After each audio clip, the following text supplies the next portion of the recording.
Assalamualaikum warahmatullahi wabarakatuh. Bismillahirrahmanirrahim. Yang kami hormati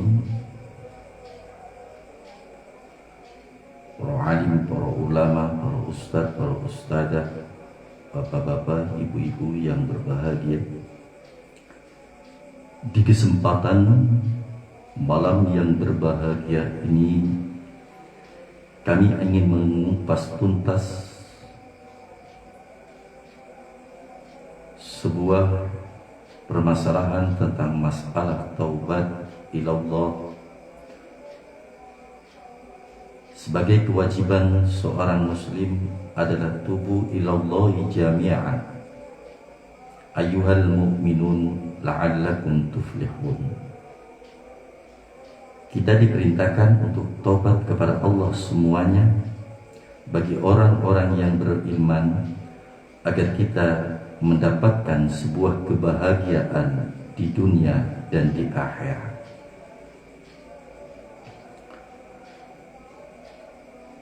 Hada khitabun lil umumi bit taubat. Allah Subhanahu wa ta'ala berfirman, wa tubu ilallahi jami'an ayyuhal mu'minun la'allakum tuflihun. Bertobatlah kalian semuanya kepada Allah Subhanahu wa ta'ala, wahai orang-orang yang beriman, dengan tujuan agar kita semua menjadi orang-orang yang berbahagia. Quran Surat An-Nur ayat 31. Imam Ghazali menitik beratkan kata-kata wa haqiqatut taubat fil lughati ar-ruju', karena definisi daripada taubat secara bahasa adalah kembali kepada fitrah kita. Sebagaimana kita ketahui, wa ma khalaqtul jinna wal insa illa liya'budun. Allah menjadikan jin dan manusia adalah untuk beribadah kepada Allah Subhanahu wa ta'ala.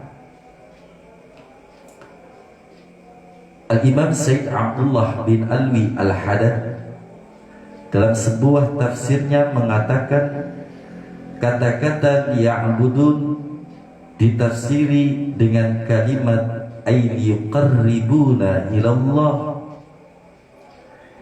yaitu upaya untuk mendekatkan diri kepada Allah Subhanahu wa ta'ala dengan sarana kita beribadah kepadanya. Beribadah kepada Allah Subhanahu wa ta'ala adalah sebuah cara bagaimana kita mendekatkan diri kepada Sang Khaliq, agar ketentraman jiwa berada dalam diri kita, sehingga dengan ketenangan jiwa inilah kita bisa menjadi orang-orang yang sukses di dunia dan juga di akhirat. La'allakum tuflihun adalah sebuah gambaran bagi orang-orang yang mendekatkan diri kepada Allah Subhanahu wa ta'ala. Sebagaimana kita ketahui bahwa fitrah manusia adalah taat kepada Allah Subhanahu wa ta'ala. Sedangkan banyak sekali orang-orang yang di luar sana yang sengaja melakukan maksiat, keluar dari jalur yang ia gariskan di dunia.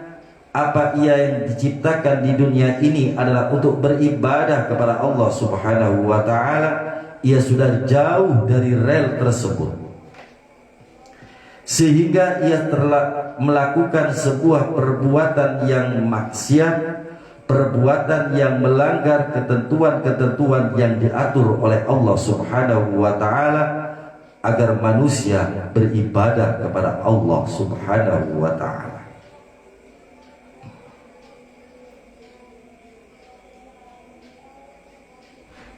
Kata maksiat berasal dari sebuah akar kata aso yaksi yang berarti berpaling dari Allah Subhanahu wa ta'ala. Wa'lam ya akhi anadzunuba turisul ghaflah. Ketahuilah wahai saudaraku ikhwanul muslimin wal muslimat, bahwasanya dosa itu turisul ghaflah, mewariskan terhadap sebuah kelalaian, mewariskan kepada sebuah kepikunan di dalam kita beribadah kepada Allah Subhanahu wa ta'ala, sehingga kita terlena oleh bujuk rayuan setan laknatullah. Sebagaimana kita ketahui bahwa setan adalah merupakan anak dari iblis. Iblis adalah makhluk Allah yang sangat cerdas, rajin beribadah kepada Allah Subhanahu wa ta'ala. Dia beribadah kepada Allah Subhanahu wa ta'ala, sujud kepada Allah Subhanahu wa ta'ala selama 350 tahun, tetapi dia melakukan sebuah kesalahan, aso, dia selalu berbuat maksiat kepada Allah Subhanahu wa ta'ala. Kenapa? Karena tadi ketika seseorang melakukan sebuah perbuatan dosa, entah dosa yang berbentuk dosa yang besar atau dosa yang kecil, maka menyebabkan manusia ghaflah, yaitu lalai dari perintah-perintah Allah Subhanahu wa ta'ala.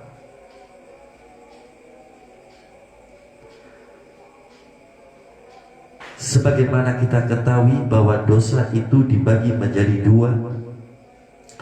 Ada kalanya dosa kecil dan ada kalanya dosa yang besar. Di antara dosa besar adalah uququl walidain, berani kepada kedua orang tuanya, termasuk dosa besar.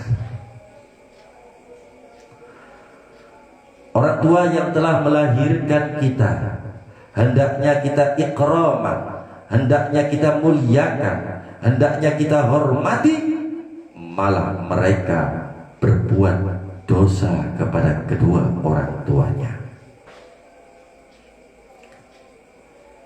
Dan ada kalanya dosa kecil. Dosa kecil selama kita lakukan terus menerus, maka akan melebihi dosa besar. Oleh karena itu, sebuah makalah mengatakan, wa'lam ya akhi anad dunuba turisul ghaflah wal ghaflah turisul qaswah. Sedangkan setelah kita kelalaian-kelalaian tersebut itu sudah tertanam dalam diri kita, maka akan menyebabkan sebuah qaswah, yaitu kerasnya hati kita. Sehingga dengan kekerasan hati yang berada dalam diri kita, maka akan menyebabkan kita manusia yang tidak bisa diingatkan, merasa dirinya paling benar. Kenapa? Qaswatul qulub, karena hatinya sudah keras. Ketika kekerasan hati tersebut sudah bersemayam dalam diri manusia, maka yang terjadi adalah dia bagaimana cara merasa dirinya paling benar, merasa dirinya paling hebat, merasa dirinya super lainnya. Kenapa? Karena hatinya sudah keras. Ikhwan rahimakumullah, bagaimanakah supaya hati kita yang keras ini kembali menjadi hati yang lembut? Ada satu cara yang harus kita lakukan agar qaswatul qulub kita, kekerasan hati kita menjadi lembut kembali. Maka caranya adalah ala bidzikrillah tatma'innul qulub.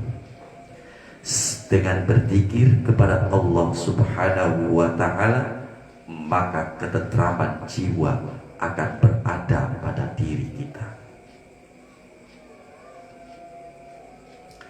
Ketika ketentraman jiwa sudah berada dalam diri kita, maka yang terjadi adalah kenikmatan kita dalam beribadah kepada Allah Subhanahu wa ta'ala. Kenikmatan dalam beribadah kepada Allah Subhanahu wa ta'ala inilah yang kita cari di dalam kehidupan kita, di dalam kita beribadah kepada Allah Subhanahu wa ta'ala.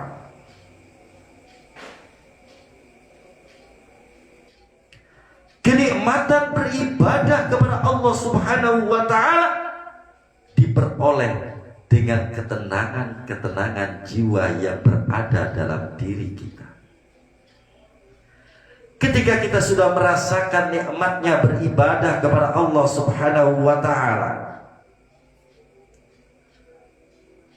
maka apapun, bagaimanapun, situasi apapun, ketenangan selalu ada dalam diri kita. Ma'asyiral muslimin rahimakumullah. Kembali kepada sebuah perkataan Pak ulama tadi, wa'lam ya akhi anadzunuba turisul ghaflah wal ghaflah turisul qaswah wal qaswah turisul bu'da. Ketika hati kita sudah qaswah, sudah jauh, ketika hati kita sudah keras, tidak bisa diberikan sebuah mau'idah, tidak bisa kita tegur, tidak bisa teguran-teguran itu dia anggap sebuah cacian kepada dirinya, maka kekerasan jiwa ini akan menyebabkan orang adalah al-bu'da, mereka jauh dari Allah Subhanahu wa ta'ala. Semakin qaswatul qulub itu sudah berada dalam diri manusia, maka yang terjadi adalah bagaimana dia jauh dari Allah Subhanahu wa ta'ala, yang menyebabkan dia akhirnya selalu terjebak dalam sebuah kemaksiatan kepada Allah, terjebak kemaksiatan dalam Allah Subhanahu wa ta'ala.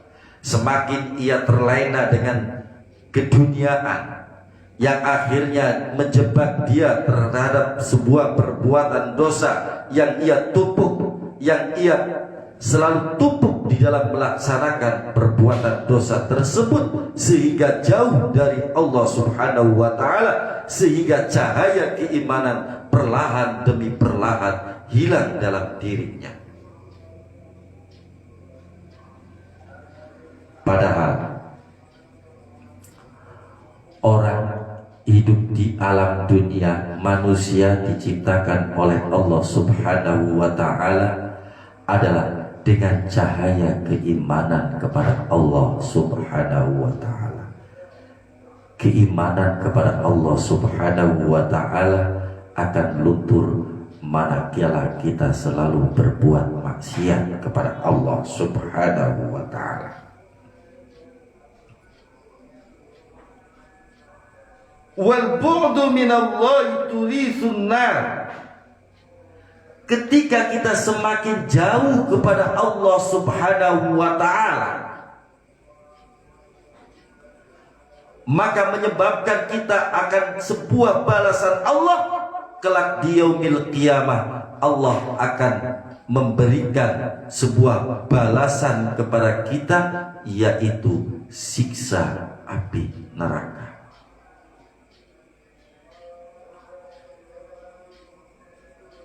Kita bayangkan api yang berada di dalam dunia hanya satu biji bayang yang Allah sudah meleburnya, sudah Allah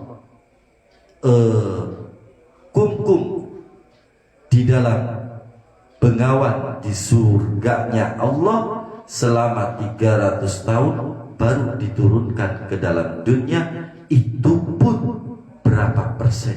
Hanya satu biji bayang sudah terasa panas. Semoga Allah subhanahu wa ta'ala menjauhkan kita dari siksa api neraka. Ma'asyiral muslimin rahimakumullah. Oleh karena itu, ketika kita sudah pengen merasa dekat kepada Allah subhanahu wa ta'ala, maka salah satu cara yang lebih pas adalah kita tubu ilallahi taubatan nasuha. Kita kembali kepada Allah subhanahu wa ta'ala, kita kembali taubat nasuha. Lebih jauh, Syekh Al-Mustafa As-Sibai memberikan sebuah tips untuk menghindar dari maksiat, agar kita tidak terjebak dalam perbuatan maksiat. Dalam kitabnya Hakada Alat Tamanil Hayat, idza hammat nafsaka bil maksiati fadzakirha billah. Ketika ada kretek, jare wong Cirebone kah kretek. Ketika sudah ada kesengajaan di dalam hati kita untuk berbuat maksiat kepada Allah subhanahu wa ta'ala, fadzakirha ilallah, maka ingatlah kita kepada Allah subhanahu wa ta'ala. Ingatlah kita kepada Allah subhanahu wa ta'ala. Ketika itu belum mampu, fa idza lam tarji fadzakirha bi akhlaqir rijal. Ketika kita mengingat Allah tidak mampu untuk menghalang-halangi perbuatan maksiat kita kepada Allah subhanahu wa ta'ala, fadzakirha bir rijal bi akhlaqir rijal, fadzakirha bi akhlaqir rijal, maka kita harus mengingat orang-orang soleh yang selalu berakhlak mulia.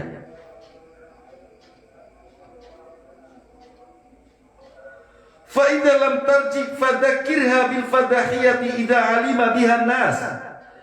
Ketika mengingat keagungan keakhlakan orang-orang yang soleh sudah tidak kita mampu mengingatnya.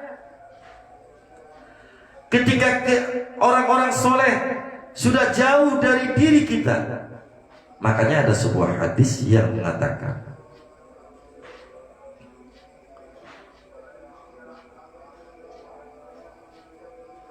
ada hadis yang sangat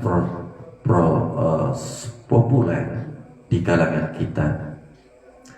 Sayati 'alan nasi yafiruna minal ulama wal fuqaha. Akan datang sebuah masa di mana manusia lari jauh dari ulama. Sedangkan kita telah mengetahui bahwa namanya ulama adalah al-ulama warasatul anbiya. Ulama adalah pewaris para nabi. Dan kita melihat sekarang ini banyak sekali umat yang sudah menjauhi para ulama. Ketika umat sudah jauh dari ulama, fayabtaliyahum bisalasatin baliyah, maka Allah Subhanahu wa ta'ala akan memberikan sebuah 3 musibah. Apa 3 musibah itu? Pertama adalah yarfa'ul barokah min kasbihim. Allah akan mengangkat barokahnya rezeki. Ketika keberkahan rezeki sudah diangkat dalam diri kita, kita mendapatkan rezeki berapapun terasa kurang. Mendapatkan rezeki berapapun terasa kurang. Kenapa? Karena keberkahan dari rezeki itu sudah diangkat oleh Allah Subhanahu wa ta'ala. Kenapa Allah mengangkat rezeki, keberkahan rezeki kita? Karena kita sudah jauh dari ulama, dari orang-orang alim. Maka yang timbul adalah harta yang kita gunakan tidak ada manfaatnya. Tuk foya-foya, du kemaning.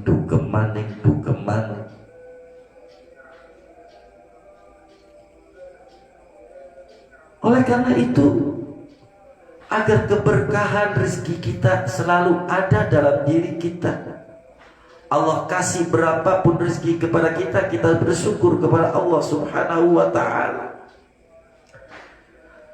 Ketika kita mampu bersyukur terhadap rezeki yang diberikan oleh Allah Subhanahu wa ta'ala, berarti rezeki yang berada dalam diri kita adalah rezeki yang barokah. Rezeki yang barokah adalah rezeki yang kita mampu bersyukur kepada Allah Subhanahu wa ta'ala. Sedangkan rezeki yang tidak barokah adalah merasa kurang dan kurangnya bersyukur kepada Allah Subhanahu wa ta'ala, sehingga yang terjadi adalah ketika dirinya mendapatkan rezeki yang sangat sedikit, dia berusaha menyangka orang lain telah menzalimi dirinya. Ketika kita jauh dari ulama, ketika ulama sudah jauh dari kita, maka Allah Subhanahu wa ta'ala akan mengangkat keberkahan rezeki kita.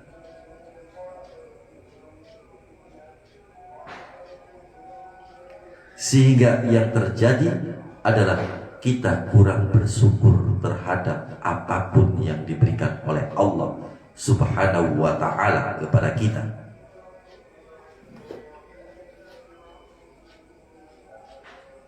Ketika kita kurang bersyukur terhadap rezeki yang telah Allah berikan kepada kita, maka yang terjadi adalah Allah akan mencabut rezeki kita. Oleh karena itu, agar keberkahan rezeki kita selalu ada dalam diri kita, maka hendaknya kita dekat dengan para ulama, para ustadz, para kiai yang berada di desa-desa kita. Kembali sebuah tip yang dilakukan oleh Al-Imam Syekh Mustafa As-Sibai, yaitu agar kita terhindar dari perbuatan maksiat kepada Allah Subhanahu wa ta'ala adalah fa idza lam tarji fadzakirha bil fadkhiyah idza alima biha an-nas. Kita harus mempunyai sebuah pegangan. Apabila kita melakukan sebuah perbuatan maksiat dan orang-orang yang awam itu tahu terhadap perbuatan maksiat kita, maka kita akan dicibir oleh mereka. Jadi ketika kita belum mampu ingat kepada orang-orang yang soleh, belum mampu ingat kepada Allah, ingat bahwa maksiat yang akan kita lakukan adalah akan mendapatkan cibiran dari orang-orang, dari manusia. Karena pada hakikatnya manusia itu lebih senang mencibir daripada mengingatkan, daripada merangkul orang-orang yang berbuat maksiat.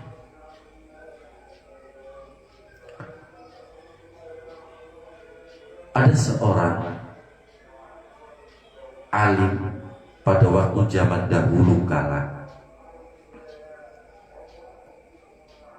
Dia dipandang hina oleh masyarakat sekitarnya karena setiap hari yang ia lakukan adalah membawa botol-botol minuman, dilakukan di siang hari, dan ketika di malam hari dia membawa telembuk, membawa perempuan-perempuan malam ke dalam rumahnya,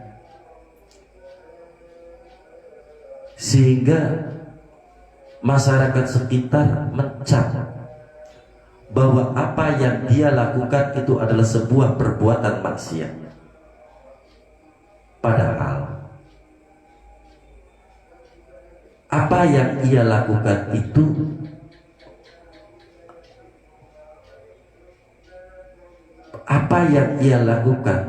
ketika dia membeli minuman keras 3 kerat itu, minuman itu ia buang di WC-nya, dan dia ketika ia memasukkan telembuk-telembuk ke dalam rumahnya, ia membayar telembuk tersebut, suruh jangan beroperasi pada malam itu.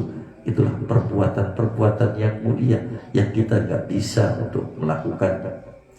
Sehingga ketika orang awam itu, ketika orang yang alim tadi meninggal, tidak ada manusia yang menyolatinya, karena anggapan manusia mereka adalah orang-orang yang ahli maksiat. Padahal yang langsung memandikan, yang langsung menyolati adalah malaikat-malaikat Allah. Oleh karena itu, kita menjadi manusia, hilangkan sifat prasangka buruk terhadap orang lain. Kita mengkoreksi kesalahan-kesalahan yang berada dalam diri kita, agar kita menjadi orang-orang yang bertakwa kepada Allah Subhanahu wa ta'ala. Kita gak usah urusin permasalahan orang lain, tapi yang diurusin adalah permasalahan dalam diri kita, agar kita kuat beribadah kepada Allah Subhanahu wa ta'ala. Kewajiban kita sebagai seorang muslim, ketika melihat orang yang belum mau beribadah kepada Allah Subhanahu wa ta'ala, maka kewajiban kita adalah merangkul dan mendoakan mereka agar mereka menjadi orang-orang yang bertakwa kepada Allah Subhanahu wa ta'ala. Itu saja yang bisa kami sampaikan pada kesempatan kali ini. Semoga Allah Subhanahu wa ta'ala selalu menjaga kita agar kita terlepas dari perbuatan maksiat kepada Allah Subhanahu wa ta'ala. Amin ya rabbal alamin. Wallahu muwaffiq ila aqwamit thoriq. Wassalamualaikum warahmatullahi wabarakatuh.